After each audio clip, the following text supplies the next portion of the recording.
avec nos frères qui sont à Rutshuru. Maintenant, il y a des questions qui nous ont parvenues. Ils veulent savoir qu'est-ce que vous pouvez dire à tous nos frères et sœurs de l'Est par rapport aux situations qui se passent au niveau de l'Est. Ils voient comme il n'y aura pas de changement un jour, il n'y a pas d'espoir pour l'avenir du Congo. Et puis voilà, donc qu'est-ce que vous pouvez... les questions de nos frères au niveau des Rutshuru. Voilà. Oui, cher prophète. En fait, nous attendons de vous quelque chose. Nous voulons assurer que les gens des Rutshuru comprennent quel est l'avenir de la RDC, quelle est la destinée prophétique de la RDC. Est-ce que les Congolais peuvent espérer à un avenir glorieux de leur pays, ou est-ce qu'ils doivent toujours penser que ce pays est maudit, il n'y a pas d'avenir? Donc nous voulons assurer que le peuple rutshuroi et le peuple congolais en général, les Congolais ne pourront pas continuer à surveiller pour la nation. C'est dans ce sens-là que vous allez... Voilà, c'est un peu ça, les questions de nos frères et sœurs qui sont au niveau de l'Est. Voilà, le grand problème pour nous, ce moment, c'est de bien connaître la programmation prophétique de Dieu. La programmation prophétique de Dieu. Parce que même l'arrivée de Jésus-Christ, Dieu fait chair, venu en Israël, était une programmation prophétique de l'Éternel. Et dans la programmation prophétique de l'Éternel, si nous prenons une partie qui a été expliquée par Daniel, dans le livre de Daniel au chapitre 2, c'est la succession des grands royaumes. Royaume de Babylone, royaume perse, royaume grec, royaume de fer qui est Rome, et puis le royaume de fer et d'argile qui est le système actuel. Cette programmation a été déjà dite depuis, et cela s'est réalisé. Donc, le problème de notre pays, ça se trouve dans la programmation de l'Éternel des armées. C'est une programmation qui a été déjà faite depuis les temps anciens. Dans cette programmation, le Congo sera la nation qui sera porteur du royaume de Dieu. Le royaume de Dieu qui est symbolisé par la pierre, poussée par une main inconnue, par une main non humaine, qui va venir bousculer les pieds d'argile et de fer qui représentent les systèmes actuels des rois actuels, tels que Daniel le dit. Alors, le Congolais qui ne veuille ou pas, cela va s'accomplir, parce que personne ne peut se composer au programme de Dieu. Maintenant, si nous rentrons dans les détails, nous verrons que déjà, Moïse est inspiré, parce que les enfants d'Israël faisaient des choses qui ne plaisaient pas à Dieu, sur leur manque de foi et leur façon de revenir à certaines choses qui ne plaisaient pas à Dieu. Alors Moïse leur a dit, Dieu va vous confondre par une nation sans intelligence, par un peuple, par une nation qui n'est point une nation. Je pourrais dire même par un peuple barbare, c'est-à-dire un peuple qui n'a pas connu la civilisation telle que ça se voyait à ce moment-là. Dieu a déjà prévenu cela par Moïse. Et Romain même en parle dans Romains chapitre 10, verset 19, jaloux par une nation qui n'est point une nation. Donc, Pourquoi cette jalousie? C'est-à-dire qu'il y a des éléments du royaume prophétique, de la manifestation d'un système, d'un royaume divin qui va évoluer indépendamment des principes humains. Parce que tous les royaumes actuels évoluent selon les principes humains, les principes économiques humains. Et c'est pourquoi l'homme parfois se force dans les erreurs, parfois il tape juste, parfois il tape.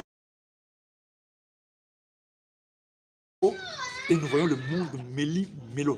Mais le royaume qui va être manifesté, qui sera manifesté dans ce peuple de Noirs ici en Afrique, sera conduit par des principes divins. Mais qu'est-ce qui dit que ce royaume-là sera effectivement manifesté ici en Afrique? D'abord, les Israélites croyaient toujours fermement que le royaume de Dieu va se manifester chez eux. Ils y croyaient. C'est pourquoi à la fin, quand Jésus-Christ voulait se séparer d'eux, il leur posa la question au Seigneur, est-ce maintenant que vous allez rétablir le royaume de David? Parce qu'ils croyaient, ils espéraient toujours dans ce royaume de David. Et tous les psaumes, les messages prophétiques parlent d'un royaume messianique qui viendra. On parlait le soleil brillera comme le soleil de 7 jours, la lune brillera comme le soleil. On parle des choses. On dit que dans la vallée de l'ombre d'Amon apparaîtra une grande lumière. Donc des choses extraordinaires. Alors l'arrivée de Jésus faisait espérer à une frange des Juifs que Jésus était venu rétablir ce royaume en Israël. Mais Jésus leur avait déjà répondu pendant son ministère. Et qu'est-ce qu'il leur avait dit? Il leur avait dit, le royaume de Dieu vous sera enlevé, sera donné à une autre nation qui en produira les fruits. C'est-à-dire qu'Israël avait difficile de produire les fruits du royaume, l'incrédulité. Et il y a aussi, si vous regardez la Bible, normalement, Israël devait marcher dans un système où il n'y a pas de roi. Et quand ils ont commencé à insister auprès de Samuel, bon, Dieu a dit, bon, Samuel, ce n'est pas moi ce n'est pas vous qui ont rejeté, c'est moi qui os ont rejeté. Alors, cette incrédulité-là, jusqu'au moment où Jésus-Christ est venu, il a même pleuré pour Jérusalem. Cette incrédulité-là a fait que Dieu est resté fidèle dans les paroles prophétiques qu'il avait prononcées avant. Et il avait déjà choisi cet espace. Il dit ceci, dans le livre d'Ésaïe, on parle qu'en ce temps-là, il y aura des bénédictions qui seront données. On dira, béni soit la Syrie, l'œuvre de mes mains. La Syrie, c'est l'ensemble des royaumes du monde. La Syrie représentait les nations. Il dit, béni soit Israël, mon héritage.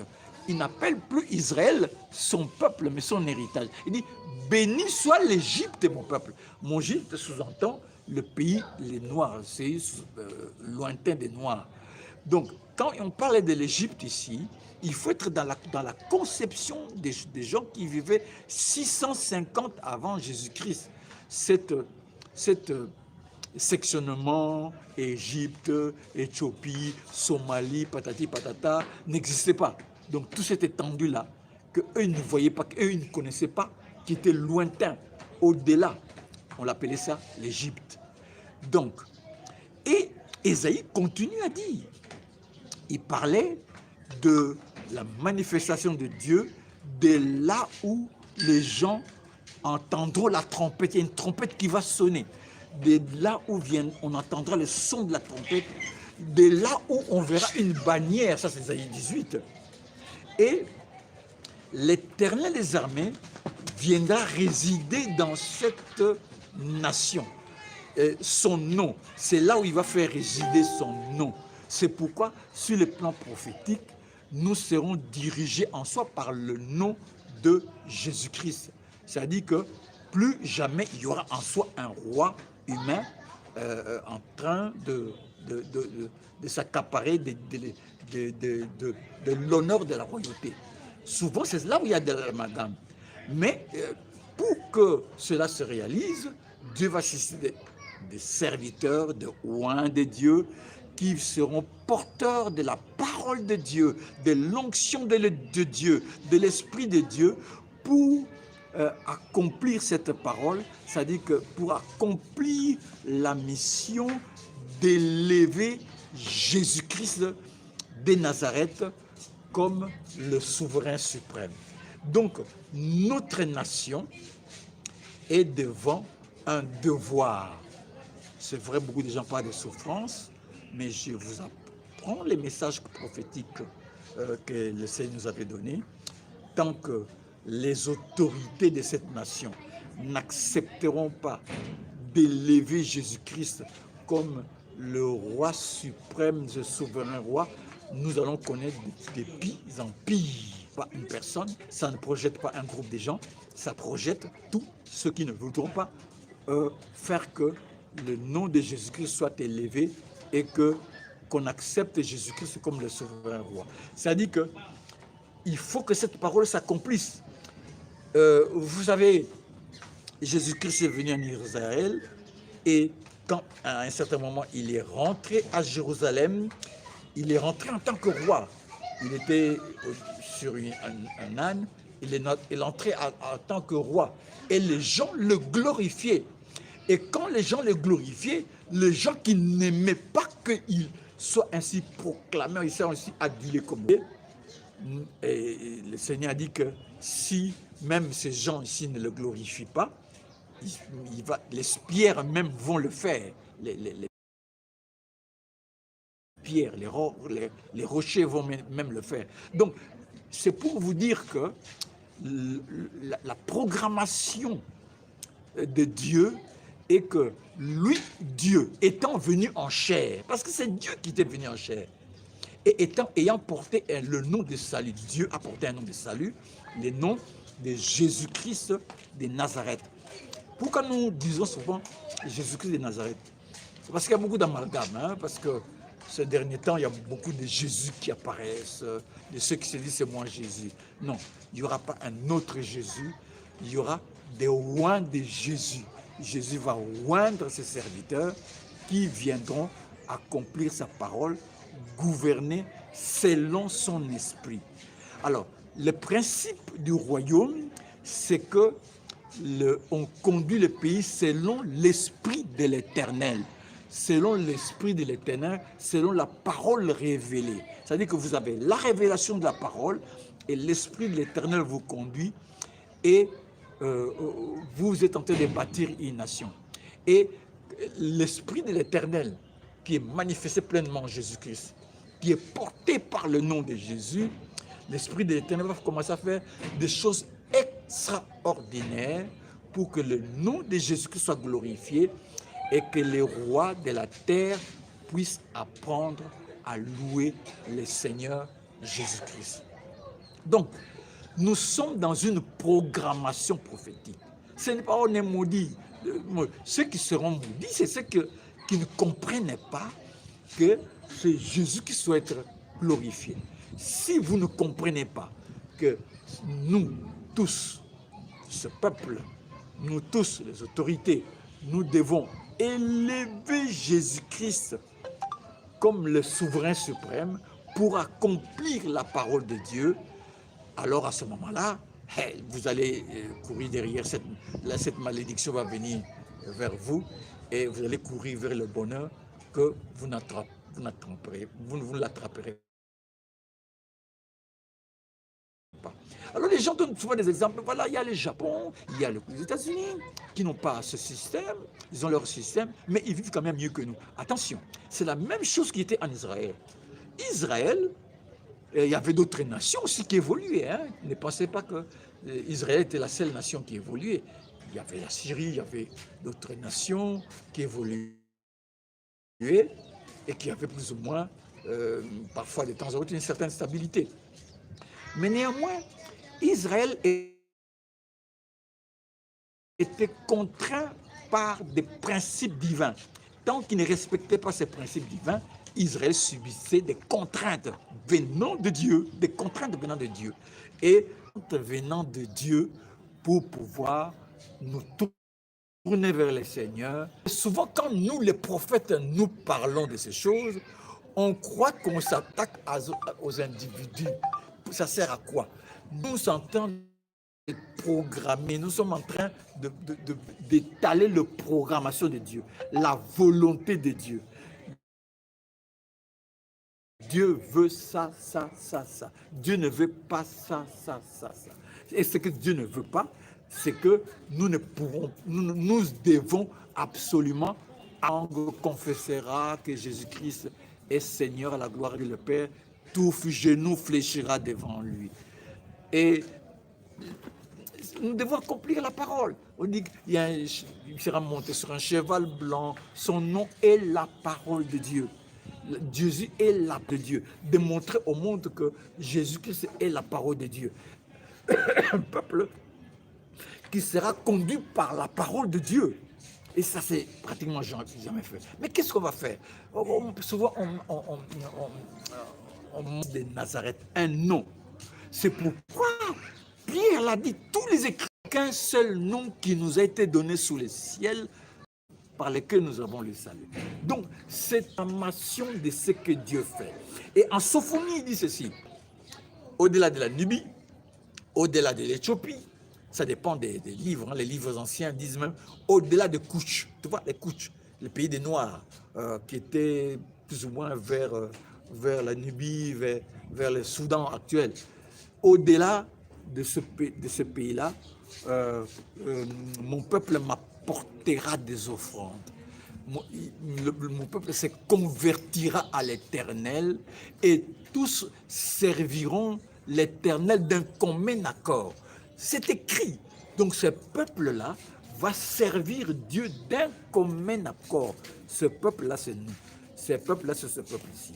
Maintenant, le fait d'aujourd'hui, c'est que les signaux prophétiques sont en train de nous dire que après ce système qui a été initié, ce système des élections, de la CENI, c'est un système, hein? La CENI, Parlement basse, haute, Parlement haute, c'est pas chambre haute, chambre basse, là-bas c'est la présidence, là-bas c'est la cour. C'était tout un système. Ce système, il va le balayer. Et nous allons rentrer dans un autre système, le système messianique. Donc ce basculement vers un système messianique, c'est ça qui va faire la grandeur, la gloire de ce pays et l'Éternel manifeste sa grâce. Il y aura tellement de grandes choses qui vont s'être faites. Moi, je me souviens des révélations que j'avais reçues vers les années 85. Dieu montrait des grandes choses qui se sont faites dans ce pays. Et ayant montré les grandes choses qui se sont faites dans ce pays, il y avait même des hauts dignitaires étrangères, chinois, sud-coréens, qui étaient venus. Et ces dignitaires étaient étonnés. Alors, les gens leur disaient, mais ce n'est pas nous qui l'avons fait, mais c'est Jésus-Christ de Nazareth qui a fait ces choses. Alors, ils ne comprenaient pas. Mais nous ne voyons pas c'est Jésus. Mais comment c'est Jésus-Christ fait de telles grandes choses chez vous? C'est un mystère. Nous allons découvrir des choses que l'homme n'a jamais vues, n'a jamais entendues. Donc, pour vous dire que ça va se passer exactement comme ça, ce sont des mystères. Mais Dieu, dans la Bible, a montré quelques bribes, hein, quelques manifestations. Certains événements sont la manifestation du système de Dieu.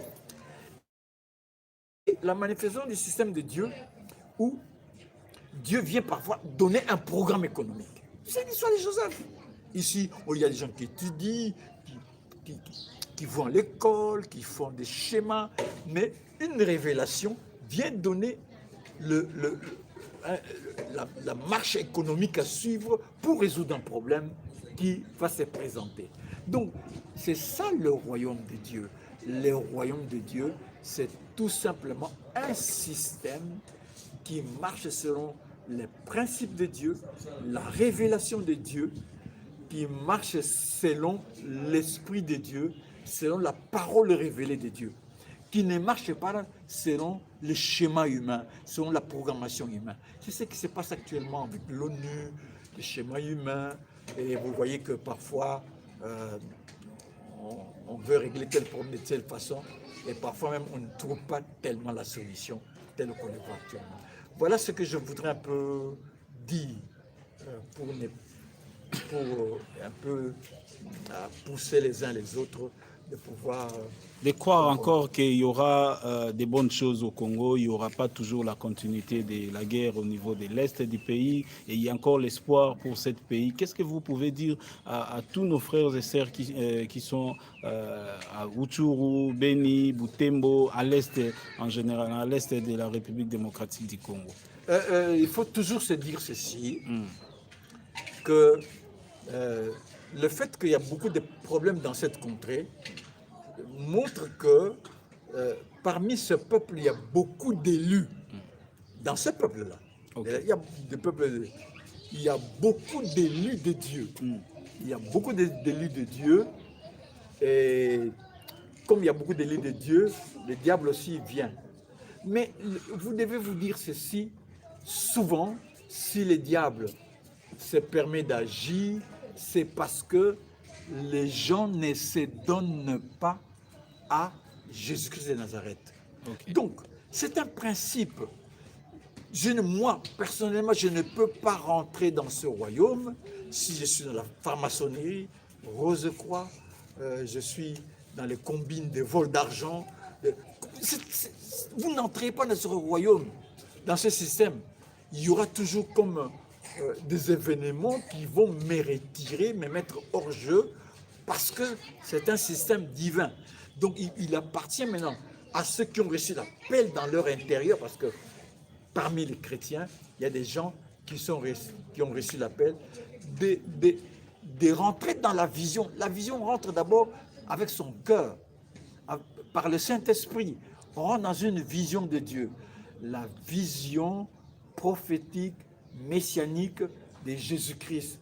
Et Dieu maintenant, voyant cela, va voir votre croissance spirituelle et il va vous sélectionner en fonction d'une dotation, d'une onction qui fera que vous soyez dans cette équipe extraordinaire qui va faire que ce pays va changer complètement et la gloire de Dieu qui va se manifester.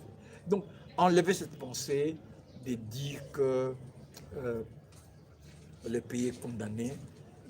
Non, le pays n'est pas condamné. C'est nous-mêmes qui, ne marchant pas selon Dieu, amenons ce pays à la condamnation. Nous nous exposons à la condamnation de l'ennemi Satan. Donc, tout cela est déjà programmé selon la parole de Dieu, selon nos sentiments. Pas selon nos sentiments, mais selon la parole de Dieu. Le problème, c'est que beaucoup de gens y mettent leurs sentiments à eux. Beaucoup de gens y mettent leurs sentiments. Dieu ne peut pas agir selon les sentiments. Beaucoup de gens, ils ont pris cette vision prophétique pour commencer à se glorifier. Non, on ne se glorifie pas avec ces choses. Ce sont des choses de Dieu. Il faut savoir que c'est Jésus-Christ qui vient régner. Et ceux qui seront là vont apprendre au roi de la terre, au gouvernement de la terre, à louer le Seigneur Jésus-Christ. Parce qu'ils vont poser la question, mais comment vous avez pu résoudre tel problème? Nous avons résolu ce problème, c'est Jésus-Christ qui a fait ça. Donc Jésus-Christ vient glorifier son nom. Maintenant, si vous vous retirez du nom de Jésus, vous bafouez le nom de Jésus-Christ, vous êtes à côté. Parce que le principe même, la fondation même de ce système, c'est le nom de Jésus-Christ qui sera au centre de tout. Voilà ce que je peux vous dire pour cet instant. Voilà, merci. Nous profitons aussi de l'occasion pour prendre pour donner quelques détails pour nos frères qui sont au niveau de l'Est. Est-ce que vous pouvez nous rassurer ou nous parler exactement que ce pays est, c'est un pays qui est choisi par Dieu. Oui, c'est choisi par Dieu, c'est Comment? écrit. C'est écrit. D'abord, c'est écrit dans le livre d'Ésaïe. Ok. Parce que Dieu ne peut pas dire d'une nation au-delà de l'Éthiopie, parce qu'il faut bien lire la Bible, hein, et puis il faut lire toutes les versions. Hein.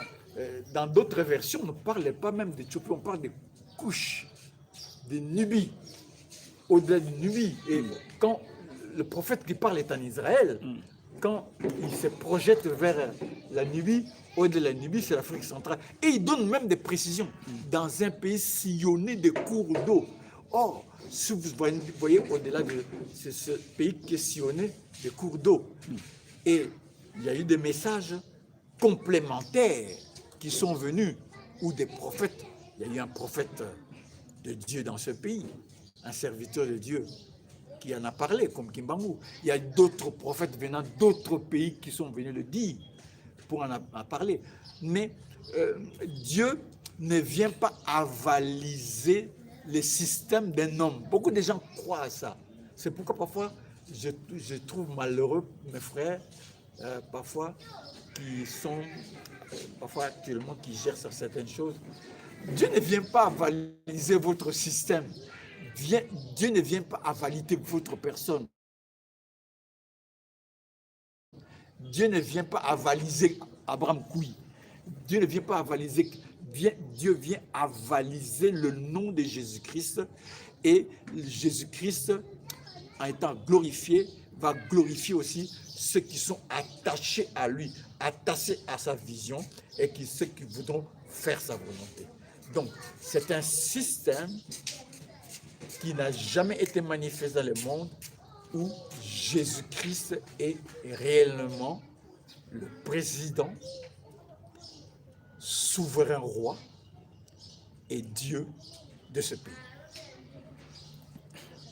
Voilà, merci. Voilà l'intervention des prophètes Abraham Koui. Et nous attendons vos questions et vos préoccupations, peut-être pour ne pas déjà anticiper vos questions et à suivre.